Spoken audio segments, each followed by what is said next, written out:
Hello बच्चों, let's read a question and that is some of these terms chemicals are associated with C4 cycle. Explain.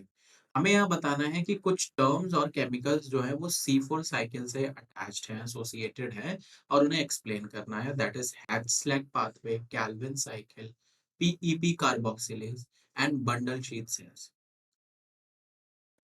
सो अगर हम यहाँ पे Hatch Slack pathway से start करें, एक और बहुत इंपॉर्टेंट चीज ये है कि हम यहाँ पे C4 साइकिल की बात कर रहे हैं, तो आपको ध्यान रखना है कि हमारे सारे आंसर C4 साइकिल से रिलेटेड होने चाहिए. सो हम जब भी बात करते हैं हैच स्लैग पाथवे की, तो आपको यहाँ पे ये ध्यान रखना है कि ये जो टर्म है ये हमने सिर्फ C4 साइकिल को ही दिया है. और उसका रीजन ये है that the synthesis of glucose, the synthesis of glucose is different in C4 plants. It's different in C4 plants comparatively to C3 plants. Comparatively जो C3 प्लांट्स में होता है उससे ये डिफरेंट होता है और इसीलिए हम इसको क्या टर्म दिया है हमने, Hatch Slack pathway. And we can also say that this pathway, the pathway that we are talking about is determined by, किन्होंने इसको बताया था, तो ये दो साइंटिस्ट थे, हैच एंड स्लैग. इन्होंने 1977 में ये पाथवे बताया था and that is why we say that it is a Hatch Slack pathway और you can say C4 cycle. Second is the Calvin cycle. So Calvin cycle के बारे में अगर हम यहाँ पे बात करें तो कैल्विन साइकिल के रिगार्डिंग लिख सकते हैं specifically for C4 plants. So C4 plants में क्या होता है, Calvin cycle occurs in the bundle sheath sales rather than जो कि C3 साइकिल में या C3 प्लांट्स में मीजोफिल सेल्स में होता है, ये C4 प्लांट्स में कहां पर होता है, इन बंडल शीथ सेल्स. जो भी हम यहाँ पे क्या है कि शुगर फॉर्मेशन है या ऑर्गेनिक मॉलिक्यूल का फॉर्मेशन है वो कहाँ है, बंडल शीथ सेल्स में है. Coming to the third term that is given to us and that is PEP carboxylase.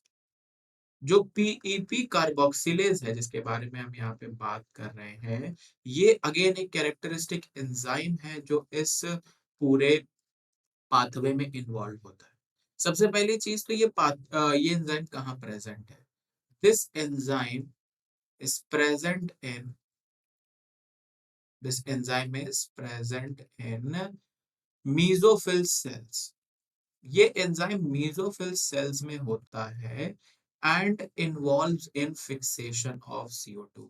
और ये किस चीज में इन्वॉल्व है, ये CO2 के फिक्सेशन में इन्वॉल्व है, आपको ध्यान रखना. And involve in fixation of CO2. और ये क्या कर रहा है, CO2 के फिक्सेशन में इन्वॉल्व हो. और ये अल्टीमेटली करता क्या है, हमें ये भी ध्यान रखने की जरूरत है. So this enzyme what it does it is basically, here we can say this phosphoenol pyruvate when react with carbon dioxide it will form oxaloacetate. और ये जो रिएक्शन है ये किस एंजाइम की प्रेजेंस में होती है, पीईपी कार्बोक्सिलेज. तो इस रिएक्शन को कैटलाइज करने के लिए ही ये एंजाइम होता है. और ये रिएक्शन कहाँ हो रही है, ये रिएक्शन हो रही है मेसोफिल सेल्स.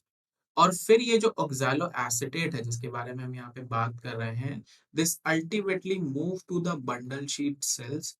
ये बंडल शीट सेल्स में जाएगा एंड देन अगेन यहाँ से ऑक्सैलो एसिटेट हम यहाँ पे कह सकते हैं ब्रेक डाउन होगा ऑक्सैलो एसिटेट का बंडल शीट सेल्स में. और ये बनाएगा हम यहाँ पे कह सकते हैं या फिर ये रिलीज करेगा अल्टीमेटली पीईपी एंड CO2. सो जो ये पीपी था ये हमारा वापस से यहाँ पे आ गया, दैट इज मेसोफिल सेल्स में. और ये CO2 जो होता है ये डायरेक्टली हमारा फोटोसिंथेसिस में इन्वॉल्व हो जाता है. और यही कैरेक्टरिस्टिक मैकेनिज्म जो होती है वो हम कहते हैं कि C4 प्लांट्स में involve. Coming to the last question and that is bundle sheath cells. So हम बंडल शीथ सेल्स के बारे में ही यहाँ पे बात कर रहे थे कि दैट बंडल शीथ सेल्स जो हैं स्पेसिफिकली इन C4 प्लांट्स, ये कैरेक्टरिस्टिक सेल्स हैं, या फिर हम इन्हें इस तरीके से भी कह सकते हैं, these are sclerenchymatous cells, these are sclerenchymatous cells. और C4 प्लांट्स में the process of photosynthesis occurs here. Photosynthesis का पूरा प्रोसेस कहाँ हो रहा है? यहाँ पर हो रहा है। Remember there they contain the a granal chloroplast. The important thing about that is you can remember they contain a granule chloroplast. A granule chloroplast होने से क्या होगा? ए ग्रैनल क्लोरोप्लास्ट का मतलब है कि इनमें ग्रैनल नहीं है, सो अल्टीमेटली थाइलाकोइड्स जो होंगे वो प्रेजेंट नहीं होंगे। थाइलाकोइड इन द सेंस है कि जो इसको इस तरीके से समझा जा सकता है कि जो हमें एंजाइम्स या जो चीजें लाइट रिएक्शन में चाहिए थी वो यहाँ पर प्रेजेंट नहीं होती। मोस्टली यहाँ पर डार्क रिएक्शन का जो प्रेजेंस है वो ज्यादा होता है, क्योंकि अल्टीमेटली जो फिक्सेशन ऑफ CO2 है वो तो हमारा मेसोफिल सेल्स में ही हो जा रहा है। तो this is what we can say about the bundle sheath cells regarding the C4 plants, क्योंकि अल्टीमेटली हमें जो कुछ भी आंसर करना था वो C4 साइकिल से या C4 प्लांट से रिलेट करके करना था। I hope this will help you. Thank you.